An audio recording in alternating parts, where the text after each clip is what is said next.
Thank you for welcoming me onto your screens, onto headphones, depending how you're watching this. I'm Eddie, and this is The Rollback. Folks, I'm going to talk to you today about Joyride, aka, like, a actually funny rated R comedy. Like, it's actually pretty fucking good. So Joyride let's start with this.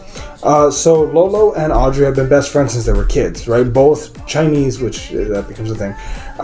One adopted, one with an actual immigrant family, came to America, hang out, best friends for probably a couple decades. Audrey is a very, very successful lawyer, and I'm sure she wasn't driven by that because she never felt, to quote herself, Asian enough, which, to be honest with you, there's a bit of a relatability there because a lot of Hispanics feel like they're not Mexican enough for Mexicans, but not American enough for Americans. There's a bit of relatability there, but nonetheless, she is very successful as a lawyer. Then we have Lolo, who is her friend, who is an erotic artist, which genuinely interesting, like not bad. To add to the mix, we also have Kat and Deadeye. Kat is a very successful actress who happens to be Audrey's college roommate, who Lolo is kind of jealous of as like, I'm her best friend. And that kind of thing. And Deadeye, Lolo's cousin, who's very eccentric and also really obsessed with K-pop. And these four go on a journey to China to make sure that Audrey, the important thing is that she needs a translator to help her, secure this big account for her law firm. Things go alright though.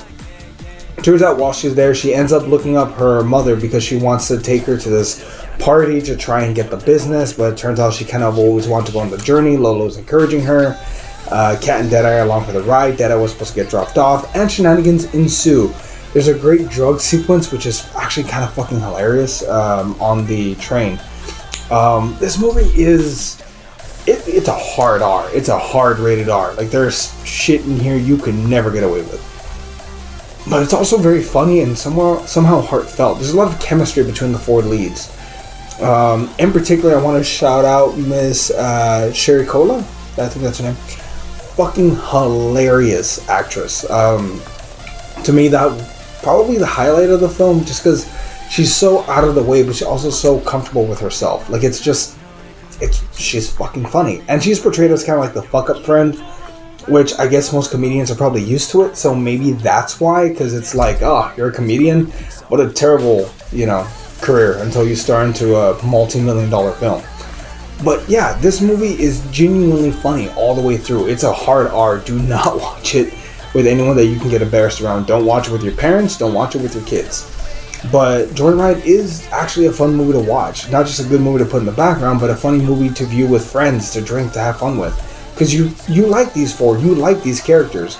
You learn to like Kat. You like Deadeye, and you can appreciate their awkwardness. You can appreciate Lola and her like hard honesty. And you can understand Audrey and her bit of an awkwardness, but also the fact that she feels the need to overachieve and overaccomplish things.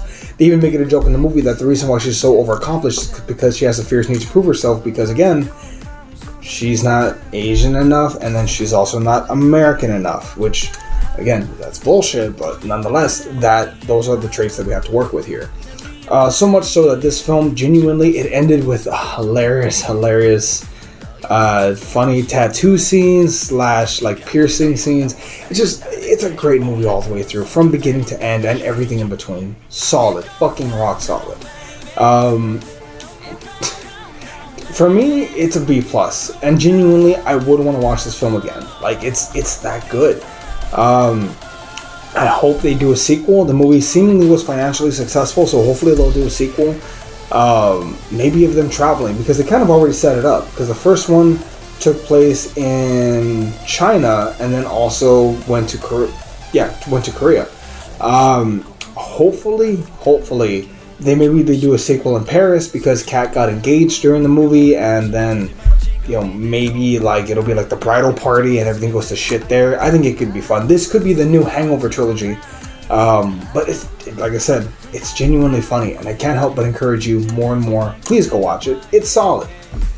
But yeah, I think I've already mentioned it. B+. Please like and subscribe. We'd greatly appreciate it. And yeah, we'll catch y'all later. See you, everyone.